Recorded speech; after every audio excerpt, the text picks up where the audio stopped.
लीजिए सुनिए मुंशी प्रेमचंद के लिखे कथा संग्रह मानसरोवर एक की कहानी बेटों वाली विधवा, मेरी यानी समीर गोस्वामी की आवाज में। पंडित अयोध्यानाथ का देहांत हुआ तो सबने कहा, ईश्वर आदमी को ऐसी ही मौत दे। चार जवान बेटे थे, एक लड़की। चारों लड़कों के विवाह हो चुके थे, केवल लड़की कुंवारी थी। संपत्ति भी काफी छोड़ी थी। एक पक्का मकान, दो बगीचे, कई हजार के गहने और 20,000 नकद।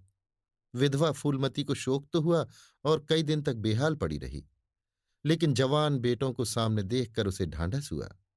चारों लड़के एक से एक सुशील, चारों बहुएं एक से बढ़कर एक आज्ञाकारिणी। जब वो रात को लेटती तो चारों बारी बारी से उसके पांव दबाती। वो स्नान करके उठती तो उसकी साड़ी छांटती। सारा घर उसके इशारे पर चलता था। बड़ा लड़का कामतानाथ एक दफ्तर में 50 रुपए पर नौकर था। छोटा उमानाथ डॉक्टरी पास कर चुका था और कहीं औषधालय खोलने की फिक्र में था। तीसरा दयानाथ बीए में फेल हो गया था और पत्रिकाओं में लेख लिखकर कुछ न कुछ कमा लेता था।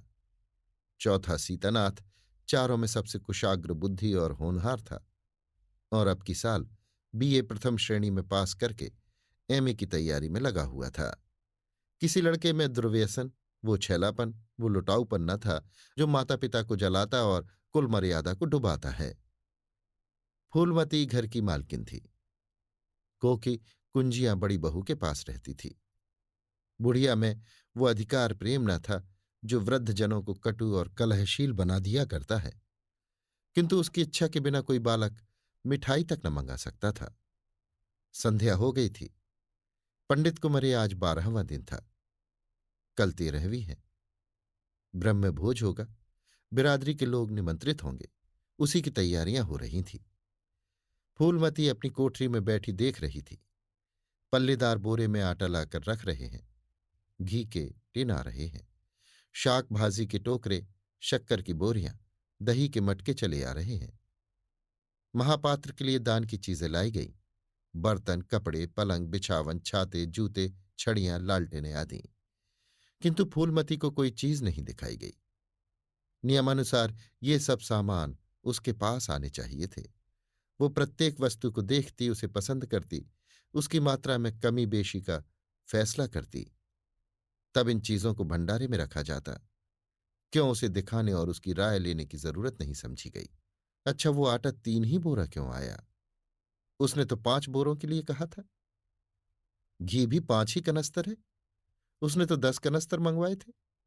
इसी तरह शाक भाजी, शक्कर, दही आदि में भी कमी की गई होगी। किसने उसके हुक्म में हस्तक्षेप किया? जब उसने एक बात तय कर दी, तब किसे उसको घटाने बढ़ाने का अधिकार है? आज 40 वर्षों से घर के प्रत्येक मामले में फूलमती की बात सर्वमान्य थी। उसने 100 कहा तो 100 खर्च किए गए, एक कहा तो एक। किसी ने मीन मेख ना की। यहां तक कि पंडित अयोध्यानाथ भी उसकी इच्छा के विरुद्ध कुछ न करते थे। पर आज उसकी आंखों के सामने प्रत्यक्ष रूप से उसके हुक्म की उपेक्षा की जा रही है। इसे वो क्यों कर स्वीकार कर सकती? कुछ देर तक तो वो जब्त किए बैठी रही, पर अंत में ना रहा गया। स्वायत्त शासन उसका स्वभाव हो गया था। वो क्रोध में भरी हुई आई और कामतानाथ से बोली, क्या आटा 3 ही बोरे लाई? मैंने तो 5 बोरों के लिए कहा था और घी भी 5 ही टिन मंगवाया। तुम्हें याद है मैंने 10 कनस्तर कहा था। किफायत को मैं बुरा नहीं समझती, लेकिन जिसने ये कुआं खोदा उसी की आत्मा पानी को तरसे, ये कितनी लज्जा की बात है। कामतानाथ ने क्षमा याचना न की, अपनी भूल भी स्वीकार न की, लज्जित भी नहीं हुआ। 1 मिनट तो विद्रोही भाव से खड़ा रहा, फिर बोला, हम लोगों की सलाह 3 ही बोरों की हुई और 3 बोरे के लिए 5 टिन घी काफी था। इसी हिसाब से और चीजें भी कम कर दी गई हैं। फूलमती उग्र होकर बोली, किसकी राय से आटा कम किया गया? हम लोगों की राय से? तो मेरी राय कोई चीज नहीं है। है क्यों नहीं? लेकिन अपना हानि लाभ तो हम समझते हैं। फूलमती हक्की बक्की होकर उसका मुंह ताकने लगी। इस वाक्य का आशय उसकी समझ में ना आया। अपना हानि लाभ? अपने घर में हानि लाभ की जिम्मेदार वो आप है। दूसरों को, चाहे वे उसके पेट के जन्मे पुत्र ही क्यों न हो, उसके कामों में हस्तक्षेप करने का क्या अधिकार। ये लौंडा तो इस ढिठाई से जवाब दे रहा है मानो घर उसी का है, उसी ने मर मर कर घर गृहस्थी जोड़ी है। मैं तो गैर हूं। जरा इसकी हेकड़ी तो देखो। उसने तमतमाए हुए मुख से कहा, मेरे हानि लाभ के जिम्मेदार तुम नहीं हो। मुझे अख्तियार है, जो उचित समझूं वो करूं। अभी जाकर 2 बोरे आटा और 5 टिन घी लाओ और आगे के लिए खबरदार जो किसी ने मेरी बात काटी। अपने विचार में उसने काफी तंबीह कर दी थी। शायद इतनी कठोरता अनावश्यक थी। उसे अपनी उग्रता पर खेद हुआ। लड़के ही तो हैं, समझे होंगे कुछ किफायत करनी चाहिए। मुझसे इसलिए न पूछा होगा कि अम्मा तो खुद हर एक काम में किफायत करती हैं। अगर इन्हें मालूम होता कि इस काम में मैं किफायत पसंद न करूंगी तो कभी इन्हें मेरी उपेक्षा करने का साहस न होता। यद्यपि कामतानाथ अब भी उसी जगह खड़ा था और उसकी भावभंगी से ऐसा ज्ञात होता था कि इस आज्ञा का पालन करने के लिए वो बहुत उत्सुक नहीं। पर फूलमती निश्चिंत होकर अपनी कोठरी में चली गई। इतनी तंबीह पर भी किसी को उसकी अवज्ञा करने की सामर्थ हो सकती है, इसकी संभावना का ध्यान भी उसे न आया। पर ज्यों ज्यों समय बीतने लगा उस पर यह हकीकत खुलने लगी कि इस घर में उसकी वो हैसियत नहीं रही जो 10-12 दिन पहले थी। संबंधियों के यहां से नेवते में शक्कर, मिठाई, दही, अचार आदि आ रहे थे। बड़ी बहू इन वस्तुओं को स्वामिनी भाव से संभाल संभाल कर रख रही थी। कोई भी उससे पूछने नहीं आता। बिरादरी के लोग जो कुछ पूछते हैं कामतानाथ से या बड़ी बहू से। कामतानाथ कहाँ का इंतजामकार है, रात दिन भंग पिए पड़ा रहता है, किसी तरह रो धोकर दफ्तर चला जाता है। उसमें भी महीने में 15 नागों से कम नहीं होते। वो तो कहो साहब पंडित जी का लिहाज करता है, नहीं अब तक कभी का निकाल देता। और बड़ी बहू जैसी फूहड़ औरत भला इन सब बातों को क्या समझेगी। अपने कपड़े लत्ते तक तो जतन से रख नहीं सकती, चली है गृहस्थी चलाने। भद होगी और क्या, सब मिलकर कुल की नाक कटवाएंगे। वक्त पर कोई न कोई चीज कम हो जाएगी। इन कामों के लिए बड़ा अनुभव चाहिए। कोई चीज इतनी कम बनेगी कि किसी पत्तल पर पहुंचेगी, किसी पर नहीं। आखिर इन सबों को हो क्या क्या है। अच्छा, बहू तिजोरी क्यों खोल रही है? वो मेरी आज्ञा के बिना तिजोरी खोलने वाली कौन होती है? कुंजी उसके पास है अवश्य, लेकिन जब तक मैं रुपए न निकलवाऊं तिजोरी नहीं खुलती। आज तो इस तरह खोल रही है मानो मैं कुछ हूं ही नहीं। ये मुझसे बर्दाश्त न होगा। वो झमक कर उठी और बहू के पास जाकर कठोर स्वर में बोली, तिजोरी क्यों खोलती हो बहू? मैंने तो खोलने को नहीं कहा। बड़ी बहू ने निसंकोच भाव से उत्तर दिया, बाजार से सामान आया है तो दाम न दिया जाएगा?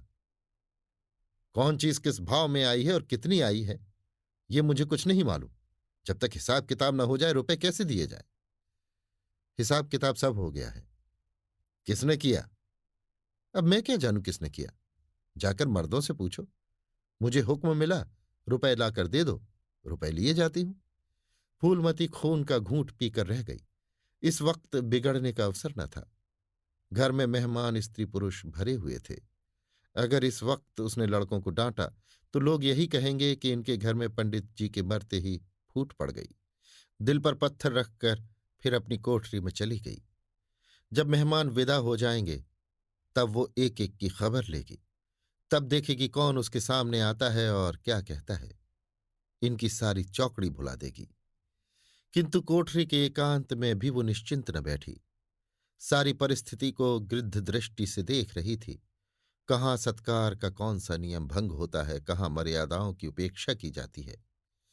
भोज आरंभ हो गया। सारी बिरादरी एक साथ पंगत में बैठा दी गई। आंगन में मुश्किल से 200 आदमी बैठ सकते हैं। ये 500 आदमी इतनी जगह में कैसे बैठ जाएंगे?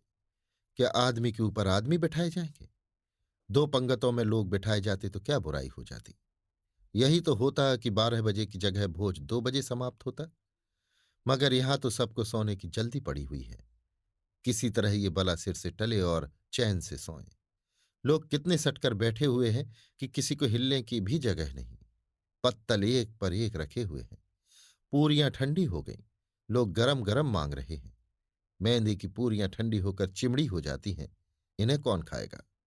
रसोइये को कढ़ाव पर से न जाने क्यों उठा दिया गया। यही सब बातें नाक कटाने की हैं। सहसा शोर मचा। तरकारियों में नमक नहीं। बड़ी बहू जल्दी जल्दी नमक पीसने लगी। फूलमती क्रोध के मारे ओठ चबा रही थी, पर इस अवसर पर मुंह न खोल सकती थी। नमक पिसा और पत्तलों पर डाला गया। इतने में फिर शोर मचा, पानी गर्म है, ठंडा पानी लाओ।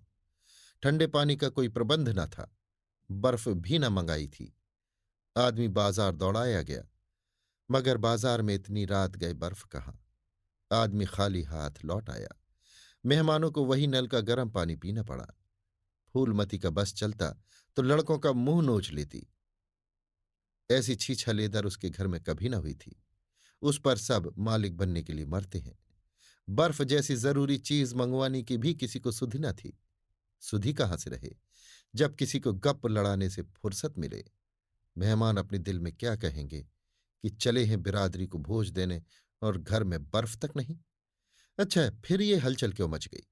अरे, लोग पंगत से उठे जा रहे हैं, क्या मामला है? फूलमती उदासीन न रह सकी। कोठरी से निकलकर बरामदे में आई और कामतानाथ से पूछा, क्या बात हो गई लल्ला?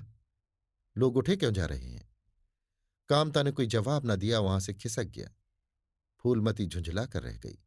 सहसा कहारिन मिल गई। फूलमती ने उससे भी यही प्रश्न किया।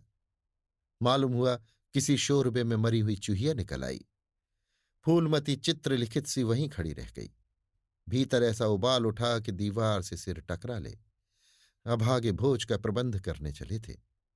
इस फूहड़पन की कोई हद है? कितने आदमियों का धर्म सत्यानाश हो गया। फिर पंगत क्यों ना उठ जाए? आंखों से देखकर अपना धर्म कौन गंवाएगा? हा, सारा किया धरा मिट्टी में मिल गया। सैकड़ों रुपए पर पानी फिर गया। बदनामी हुई वो अलग। मेहमान उठ चुके थे। पत्तलों पर खाना ज्यों का त्यों पड़ा हुआ था। चारों लड़के आंगन में लज्जित खड़े थे, एक दूसरे को इल्जाम दे रहे थे। बड़ी बहू अपनी देवरानियों पर बिगड़ रही थी। देवरानियां सारा दोष कुमुद के सिर डालती थीं। कुमुद खड़ी रो रही थी। उसी वक्त फूलमती झल्लाई हुई आकर बोली, मुंह में कालिख लगी कि नहीं, या अभी कुछ कसर बाकी है? डूब मरो सब के सब चुल्लू भर पानी में। शहर में कहीं मुंह दिखाने लायक भी नहीं रहे। किसी लड़के ने जवाब न दिया। फूलमती और भी प्रचंड होकर बोली, तुम लोगों को क्या, किसी को शर्म हया तो है नहीं? आत्मा तो उनकी रो रही है जिन्होंने अपनी जिंदगी घर की मर्जाद बनाने में खराब कर दी। उनकी पवित्र आत्मा को तुमने यों कलंकित किया। शहर में थुड़ी थुड़ी हो रही है। अब कोई तुम्हारे द्वार पर पेशाब करने तो आएगा नहीं। कामतानाथ कुछ देर तक तो चुपचाप खड़ा सुनता रहा। आखिर झुंझला कर बोला, अच्छा चुप रहो अम्मा। भूल हुई, हम सब मानते हैं, बड़ी भयंकर भूल हुई। लेकिन अब क्या उसके लिए घर के प्राणियों को हलाल कर डालोगी? सभी से भूलें होती हैं, आदमी पछता कर रह जाता है, किसी की जान तो नहीं मारी जाती। बड़ी बहू ने अपनी सफाई थी। हम क्या जानते थे कि बीबी यानी कुमुद से इतना सा काम भी ना होगा। इन्हें चाहिए था कि देखकर तरकारी कढ़ाव में डालती, टोकरी उठाकर कढ़ाव में डाल दी। हमारा क्या दोष?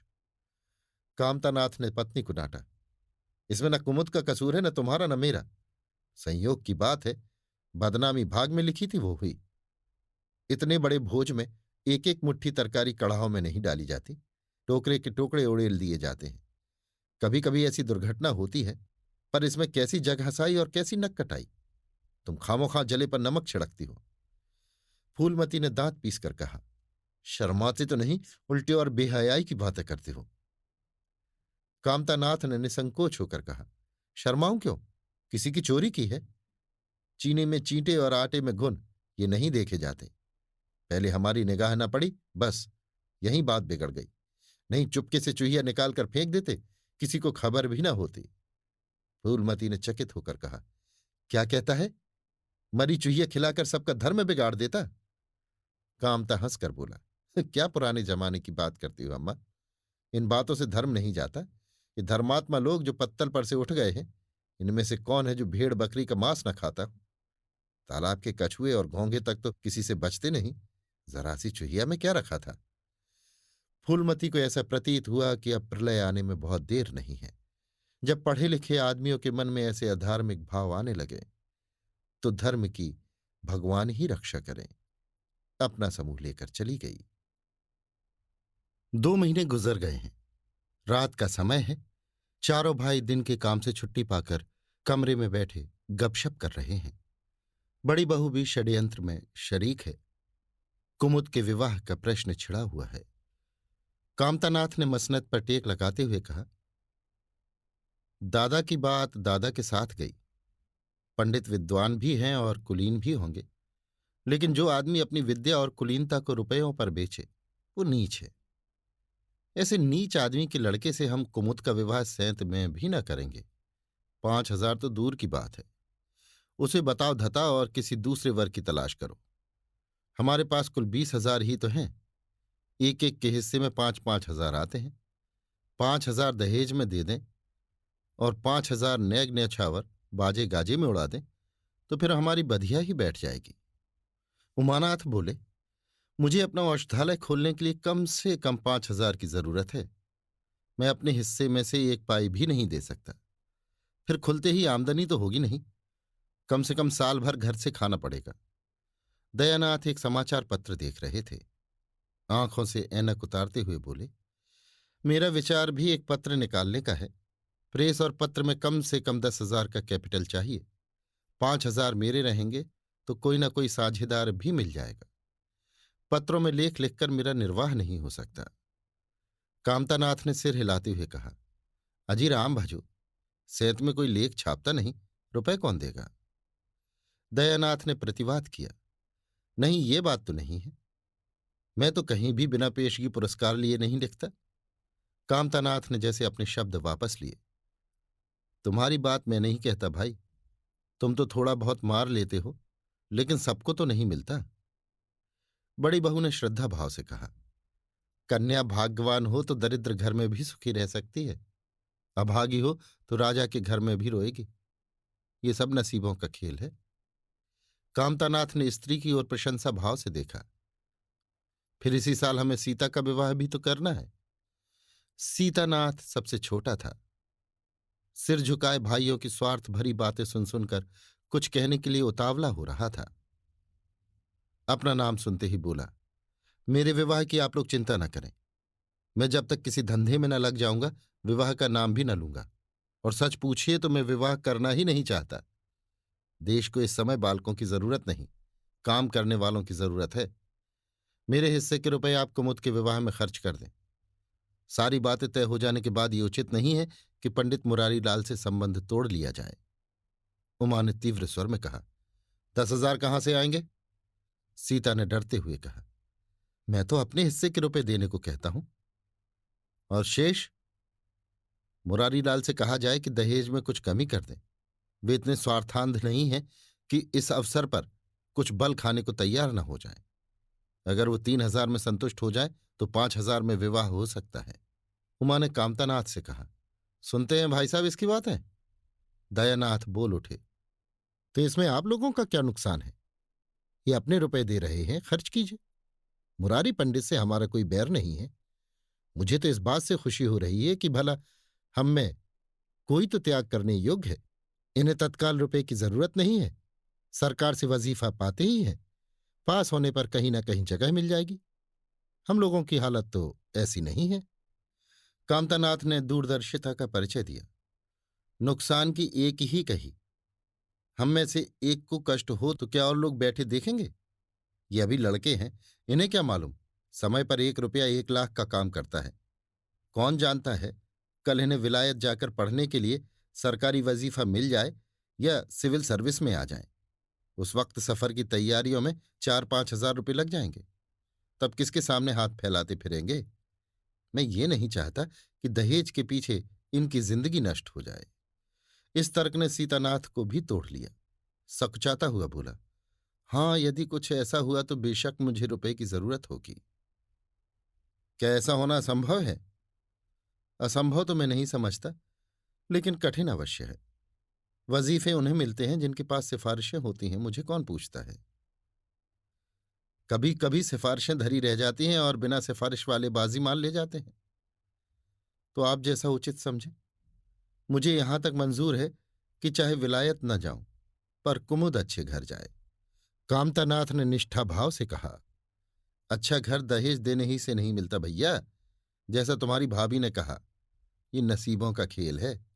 मैं तो चाहता हूं कि मुरारी लाल को जवाब दे दिया जाए और कोई ऐसा घर खोजा जाए जो थोड़े में राजी हो जाए। इस विवाह में मैं 1,000 से ज्यादा नहीं खर्च कर सकता। पंडित दीनदयाल कैसे हैं? उमा ने प्रसन्न होकर कहा, बहुत अच्छे। एमए भी ये ना सही, यजमानों से अच्छी आमदनी है। दयानाथ ने आपत्ति की, अम्मा से भी पूछ तो लेना चाहिए। कामतानाथ को इसकी कोई जरूरत न मालूम हुई। बोले, उनकी तो जैसे बुद्धि ही भ्रष्ट हो गई। वही पुरानी युग की बात है। मुरारी लाल के नाम पर उधार खाए बैठी हैं। ये नहीं समझती कि वो जमाना नहीं रहा। उनको तो बस कुमुद मुरारी पंडित के घर जाए, चाहे हम लोग तबाह हो जाए। उमा ने एक शंका उपस्थित की, अम्मा अपने सब गहने कुमुद को दे देंगी, देख लीजिएगा। कामतानाथ का स्वार्थ नीति से विद्रोह न कर सका। बोले, गहनों पर उनका पूरा अधिकार है। ये उनका स्त्री धन है, जिसे चाहें दे सकती हैं। उमा ने कहा, स्त्री धन है तो क्या उसे लुटा देंगी? आखिर वो भी तो दादा ही की कमाई है।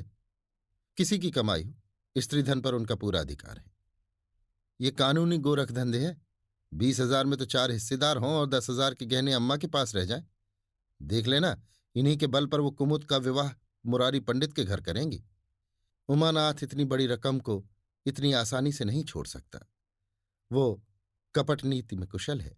कोई कौशल रचकर माता से सारे गहने ले लेगा। उस वक्त तक कुमुद के विवाह की चर्चा करके फूलमती को भड़काना उचित नहीं। कामतानाथ ने सिर हिलाकर कहा, भाई मैं इन चालों को पसंद नहीं करता। उमानाथ ने खिसियाकर कहा, गहने 10,000 से कम के न होंगे। कामता अविचलित स्वर में बोले, कितने ही के हों, मैं अनीति में हाथ नहीं डालना चाहता।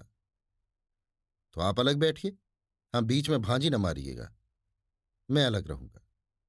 और तुम सीता? अलग रहूंगा। लेकिन जब दयानाथ से यही प्रश्न किया गया तो वो उमानाथ से सहयोग करने को तैयार हो गया। 10,000 में 2,500 तो उसके होंगे ही। इतनी बड़ी रकम के लिए यदि कुछ कौशल भी करना पड़े तो क्षम्य है। फूलमती रात को भोजन करके लेटी थी कि उमा और दया उसके पास जाकर बैठ गए। दोनों ऐसा मुंह बनाए हुए थे मानो कोई भारी विपत्ति आ पड़ी है। फूलमती ने सशंक होकर पूछा, तुम दोनों घबराए हुए मालूम होते हो। उमा ने सिर खुजलाते हुए कहा, समाचार पत्रों में लेख लिखना बड़े जोखिम का काम है अम्मा। कितना ही बचकर लिखो, लेकिन कहीं ना कहीं पकड़ हो ही जाती है। दयानाथ ने एक लेख लिखा था, उस पर 5,000 की जमानत मांगी गई है। अगर कल तक जमा न कर दी गई तो गिरफ्तार हो जाएंगे और 10 साल की सजा ठुक जाएगी। फूलमती ने सिर पीट कर कहा, ऐसी बात क्यों लिखते हो बेटा? जानते नहीं हो आजकल हमारे अधीन आए हुए हैं। जमानत किसी तरह टल नहीं सकती। दयानाथ ने अपराधी भाव से उत्तर दिया, मैंने तो अम्मा ऐसी कोई बात नहीं लिखी थी, लेकिन किस्मत को क्या करूं। हाकिम जिला इतना कड़ा है कि जरा भी रियायत नहीं करता। मैंने जितनी दौड़ धूप हो सकती थी वो सब कर ली। तो तुमने कामता से रुपए प्रबंध करने को नहीं कहा? उमा ने मुंह बनाया। उनका स्वभाव तो तुम जानती हो अम्मा।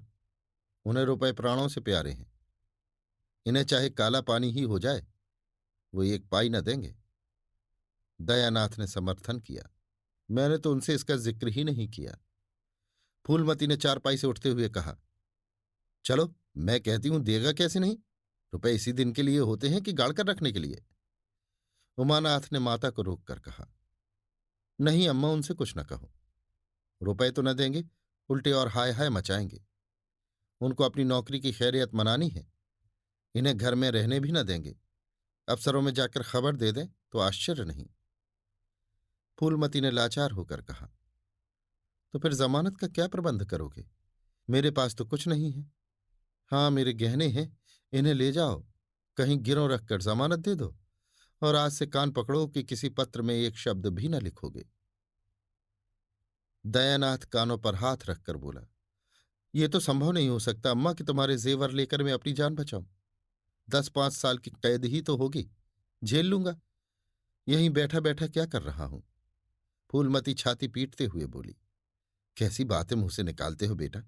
मेरे जीते जी तुम्हें कौन गिरफ्तार कर सकता है? उसका मुंह झुलस दूंगी। गहने इसी दिन के लिए हैं या और किसी दिन के लिए? जब तुम ही न रहोगे तो गहने लेकर क्या मैं आग में झोंकूंगी?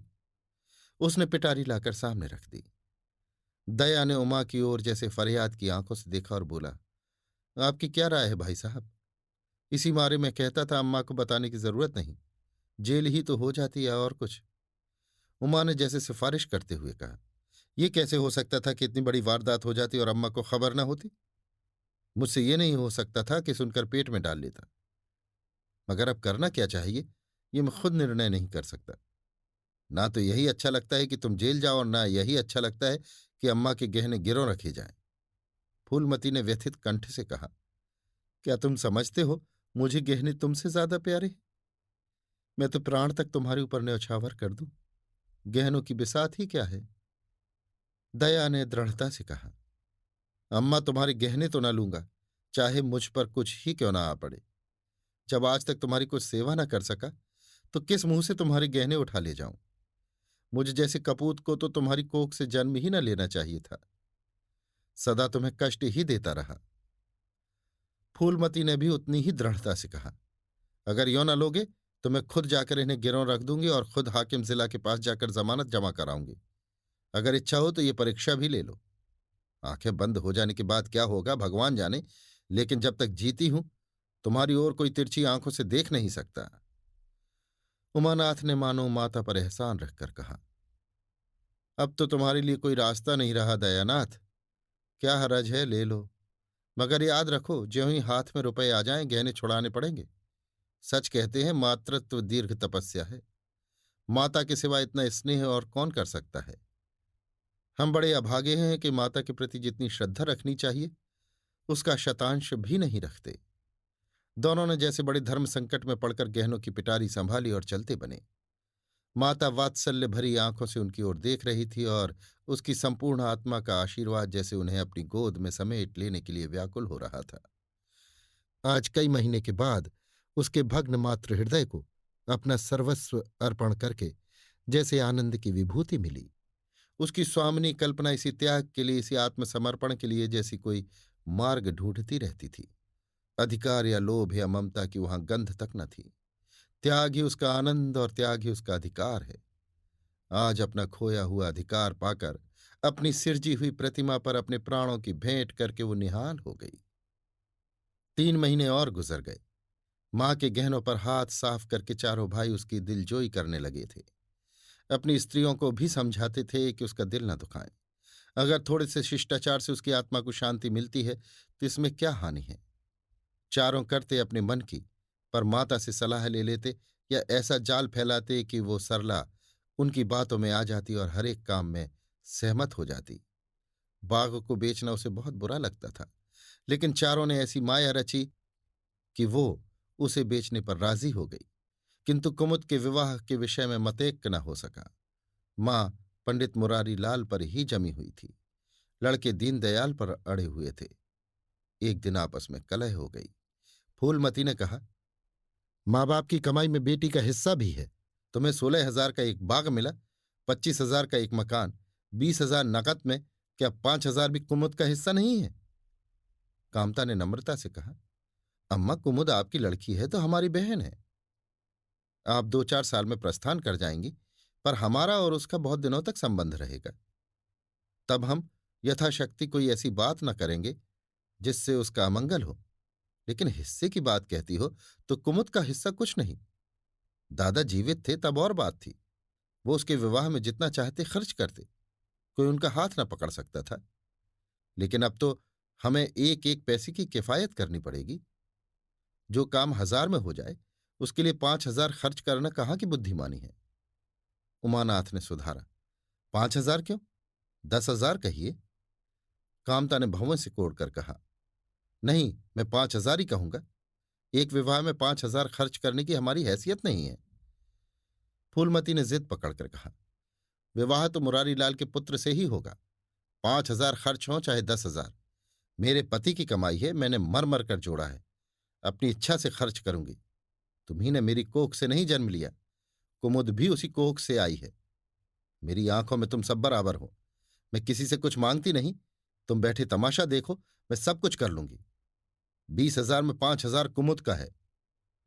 कामतानाथ को अब कड़वे सत्य की शरण लेने के सिवा और मार्ग न रहा। बोला, अम्मा तुम बरबस बात बढ़ाती हो। जिन रुपयों को तुम अपना समझती हो वो तुम्हारे नहीं है। तुम हमारी अनुमति के बिना उनमें से कुछ नहीं खर्च कर सकती। फूलमती को जैसे सर्प ने डस लिया। क्या कहा? फिर तो कहना। मैं अपने ही संचय रुपए अपनी इच्छा से नहीं खर्च कर सकती। वो रुपए तुम्हारे नहीं रहे, हमारे हो गए। तुम्हारे होंगे, लेकिन मेरे मरने के पीछे नहीं। दादा के मरते ही हमारे हो गए। उमानाथ ने बेहयाई से कहा, अम्मा कानून कायदा तो जानती नहीं, नाहक उछलती हैं। फूलमती क्रोध विह्वल होकर बोली, भाड़ में जाए तुम्हारा कानून। मैं ऐसे कानून को नहीं जानती। तुम्हारे दादा ऐसे कोई धन्ना सेठ नहीं थे। मैंने ही पेट और तन काट कर ये गृहस्थी जोड़ी है, नहीं आज बैठने की छां न मिलती। मेरे जीते जी तुम मेरे रुपए नहीं छू सकते। मैंने 3 भाइयों के विवाह में 10-10 हजार खर्च किए हैं, वही मैं कुमुद के विवाह में भी खर्च करूंगी। कामतानाथ भी गर्म पड़ा। आपको कुछ भी खर्च करने का अधिकार नहीं है। उमानाथ ने बड़े भाई को डांटा, आप खामखाम मां के मुंह लगते हैं भाई साहब। मुरारीलाल को पत्र लिख दीजिए कि तुम्हारे यहां कुमुद का विवाह न होगा। बस छुट्टी हुई। कायदा कानून तो जानती नहीं, व्यर्थ की बहस करती हैं। फूलमती ने संयमित स्वर में कहा, अच्छा क्या कानून है, जरा मैं भी सुनूं। उमा ने निरीह भाव से कहा, कानून यही है कि बाप के मरने के बाद जायदाद बेटों की हो जाती है। मां का हक केवल रोटी कपड़े का है। फूलमती ने तड़प कर कहा, किसने ये कानून बनाया है? उमा शांत स्थिर स्वर में बोला, हमारे ऋषियों ने, महाराज मनु ने, और किसने? फूलमती एक क्षण अवाक रहकर आहत कंठ से बोली, तो इस घर में मैं तुम्हारे टुकड़ों पर पड़ी हुई हूं? उमानाथ ने न्यायाधीश की निर्ममता से कहा, तुम जैसा समझो। फूलमती की संपूर्ण आत्मा मानो इस वज्रपात से चीत्कार करने लगी। उसके मुख से जलती हुई चिंगारियों की भांति ये शब्द निकले, मैंने घर बनवाया, मैंने संपत्ति जोड़ी, मैंने तुम्हें जन्म दिया, पाला, और आज मैं इस घर में गैर हूं। मनु का यही कानून है और तुम उसी कानून पर चलना चाहते हो। अच्छी बात है, अपना घर द्वार ले लो। मुझे तुम्हारी आश्रिता बनकर रहना स्वीकार नहीं। इससे कहीं अच्छा है कि मर जाऊं। वाह रे अंधेर, मैंने पेड़ लगाया और मैं ही उसकी छाह में खड़ी नहीं हो सकती। अगर यही कानून है तो इसमें आग लग जाए। चारों युवकों पर माता के इस क्रोध और आतंक का कोई असर न हुआ। कानून का फौलादी कवच उनकी रक्षा कर रहा था। इन कांटों का उन पर क्या असर हो सकता था? जरा देर में फूलमती उठकर चली गई। आज जीवन में पहली बार उसका वात्सल्य भग्न मातृत्व अभिशाप बनकर उसे धिक्कारने लगा। जिस मातृत्व को उसने जीवन की विभूति समझा था, जिसके चरणों पर वो सदैव अपनी समस्त अभिलाषाओं और कामनाओं को अर्पित करके अपने को धन्य मानती थी, वही मातृत्व आज उसे अग्निकुंड सा जान पड़ा, जिसमें उसका जीवन जलकर भस्म हो गया। संध्या हो गई थी। द्वार पर नीम का वृक्ष सिर झुकाए निस्तब्ध खड़ा था, मानो संसार की गति पर शुद्ध हो रहा हो। अस्ताचल की ओर प्रकाश और जीवन का देवता फूलवती के मातृत्व ही की भांति अपनी चिता में जल रहा था। फूलमती अपने कमरे में जाकर लेटी तो उसे मालूम हुआ उसकी कमर टूट गई है। पति के मरते ही अपने पेट के लड़के उसके शत्रु हो जाएंगे, उसको स्वप्न में भी अनुमान न था। जिन लड़कों को उसने अपना हृदय रक्त पिला पिला कर पाला, वही आज उसके हृदय पर यों आघात कर रहे हैं। अब वो घर उसे कांटों की सेज हो रहा था। जहां उसकी कुछ कद्र नहीं, कुछ गिनती नहीं, वहां अनाथों की भांति पड़ी रोटियां खाए, ये उसकी अभिमानी प्रकृति के लिए असह्य था। पर उपाय ही क्या था? वो लड़कों से अलग होकर रहे भी तो नाक किसकी कटेगी? संसार उसे थूके तो क्या, और लड़कों को थूके तो क्या? बदनामी तो उसी की है। दुनिया यही तो कहेगी कि 4 जवान बेटों के होते बुढ़िया अलग पड़ी हुई मजूरी करके पेट पाल रही है। जिन्हें उसने हमेशा नीच समझा वही उस पर हंसेंगे। नहीं, वो अपमान इस अनादर से कहीं ज्यादा हृदय विदारक था। अब अपना और घर का पर्दा ढका रखने में ही कुशल है। हाँ, अब उसे अपने को नई परिस्थितियों के अनुकूल बनाना पड़ेगा। समय बदल गया है। अब तक स्वामिनी बनकर रही, अब लौंडी बनकर रहना पड़ेगा। ईश्वर की यही इच्छा है। अपने बेटों की बातें और लातें गैरों की बातों और लातों की अपेक्षा फिर भी गनीमत है। वो बड़ी देर तक मुंह ढांपे अपनी दशा पर रोती रही। सारी रात इसी आत्मवेदना में कट गई। शरद का प्रभात डरता डरता उषा की गोद से निकला, जैसे कोई कैदी छिपकर जेल से भाग आया हो। फूलमती अपने नियम के विरुद्ध आज तड़के ही उठी। रात भर में उसका मानसिक परिवर्तन हो चुका था। सारा घर सो रहा था और वो आंगन में झाड़ू लगा रही थी। रात भर ओस में भीगी हुई उसकी पक्की जमीन उसके नंगे पैरों में कांटों की तरह चुभ रही थी। पंडित जी उसे कभी इतने सवेरे उठने न देते थे। शीत उसके लिए बहुत हानिकारक था। पर अब वो दिन नहीं रहे। प्रकृति उसको भी समय के साथ बदल देने का प्रयत्न कर रही थी। झाड़ू से फुर्सत पाकर उसने आग जलाई और चावल दाल की कंकड़ियां चुनने लगी। कुछ देर में लड़के जागे, बहुएं उठी। सभी ने बुढ़िया को सर्दी से सिकुड़े हुए काम करते देखा, पर किसी ने ये न कहा कि अम्मा क्यों हलाकान होती हो। शायद सबके सब बुढ़िया के इस मान मर्दन पर प्रसन्न थे। आज से फूलमती का यही नियम हो गया कि जी तोड़कर घर का काम करना और अंतरंग नीति से अलग रहना। उसके मुख पर जो एक आत्मगौरव झलकता रहता था, उसकी जगह अब गहरी वेदना छाई हुई नजर आती थी। जहां बिजली जलती थी, वहां अब तेल का दिया टिमटिमा रहा था, जिसे बुझा देने के लिए हवा का एक हल्का सा झोंका काफी है। मुरारीलाल को इंकारी पत्र लिखने की बात पक्की हो चुकी थी। दूसरे दिन पत्र लिख दिया गया। दीनदयाल की उम्र 40 से कुछ अधिक थी। मर्यादा में भी कुछ हेठे थे, पर रोटी दाल से खुश थे। बिना किसी ठहराव के विवाह करने पर राजी हो गए। तिथि नियत हुई, बारात आई, विवाह हुआ और कुमुद विदा कर दी गई। फूलमती के दिल पर क्या गुजर रही थी, इसे कौन जान सकता है। पर चारों भाई बहुत प्रसन्न थे, मानो उनके हृदय का कांटा निकल गया हो। ऊंचे कुल की कन्या मुंह कैसे खोलती। भाग्य में सुख भोगना लिखा होगा, सुख भोगेगी, दुख भोगना लिखा होगा, दुख झेलेगी। हरी इच्छा बेकसों का अंतिम अवलंब है।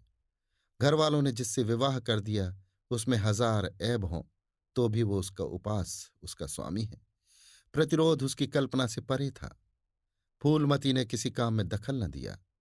कुमुद को क्या दिया गया, मेहमानों का कैसा सत्कार किया गया, किसके यहां से नेवते में क्या आया, किसी बात से भी उसे सरोकार न था। उससे कोई सलाह भी ली गई तो यही कहा, बेटा तुम लोग जो करते हो अच्छा ही करते हो, मुझसे क्या पूछते हो। जब कुमुद के लिए द्वार पर डोली आ गई और कुमुद मां के गले लिपट कर रोने लगी, तो वो बेटी को अपनी कोठरी में ले गई और जो कुछ 150 रुपए और 2-4 मामूली गहने उसके पास बच रहे थे, बेटी के अंचल में डालकर बोली, बेटी मेरी तो मन की मन में रह गई। नहीं तो क्या आज तुम्हारा विवाह इस तरह होता और तुम इस तरह विदा की जाती। आज तक फूलमती ने अपने गहनों की बात किसी से न कही। लड़कों ने उसके साथ जो कपट व्यवहार किया था, इसे चाहे अब तक न समझी हो, लेकिन इतना जानती थी कि गहने फिर न मिलेंगे और मनोमालिन्य बढ़ने के सिवा कुछ हाथ न लगेगा। लेकिन इस अवसर पर उसे अपनी सफाई देने की जरूरत मालूम हुई। कुमुद ये भाव मन में लेकर जाए कि अम्मा ने अपने गहने बहुओं के लिए रख छोड़े, इसे वो किसी तरह न सह सकती थी। इसलिए वो उसे अपनी कोठरी में ले गई। लेकिन कुमुद को पहले ही इस कौशल की टोह मिल चुकी थी। उसने गहने और रुपए आंचल से निकालकर माता के चरणों में रख दी और बोली, अम्मा मेरे लिए तुम्हारा आशीर्वाद लाखों रुपयों के बराबर है। तुम इन चीजों को अपने पास रखो। न जाने अभी तुम्हें किन विपत्तियों का सामना करना पड़े। फूलमती कुछ कहना ही चाहती थी कि उमानाथ ने आकर कहा, क्या कर रही है कुमुद, चल जल्दी कर, साइत टली जाती है। वो लोग हाय हाय कर रहे हैं, फिर तो 2-4 महीने में आएगी ही। जो कुछ लेना देना हो ले लेना। फूलमती के घाव पर जैसे मनो नमक पड़ गया। बोली, मेरे पास अब क्या है भैया जो इसे मैं दूंगी। जाओ बेटी, भगवान तुम्हारा सुहाग अमर करे। कुमुद विदा हो गई। फूलमती पछाड़ खाकर गिर पड़ी। जीवन की लालसा नष्ट हो गई। 1 साल बीत गया। फूलमती का कमरा घर में सब कमरों से बड़ा और हवादार था। कई महीनों से उसने बड़ी बहू के लिए खाली कर दिया था और खुद एक छोटी सी कोठरी में रहने लगी, जैसे कोई भिखारिन हो। बेटों और बहुओं से अब उसे जरा भी स्नेह न था। वो अब घर की लौंडी थी। घर के किसी प्राणी, किसी वस्तु, किसी प्रसंग से उसे प्रयोजन न था। वो केवल इसलिए जीती थी कि मौत न आती थी। सुख या दुख का अब उसे लेश मात्र भी ज्ञान न था। उमानाथ का औषधालय खुला, मित्रों की दावत हुई, नाच तमाशा हुआ। दयानाथ का प्रेस खुला, फिर जलसा हुआ। सीतानाथ को वजीफा मिला और विलायत गया, फिर उत्सव हुआ। कामतानाथ के बड़े लड़के का यज्ञोपवीत संस्कार हुआ, फिर धूमधाम हुई। लेकिन फूलमती के मुख पर आनंद की छाया तक न आई। कामतानाथ महीने भर टाइफाइड में बीमार रहा और मरकर उठा। दयानाथ ने अपने पत्र का प्रचार बढ़ाने के लिए वास्तव में एक आपत्तिजनक लेख लिखा और 6 महीने की सजा पाई।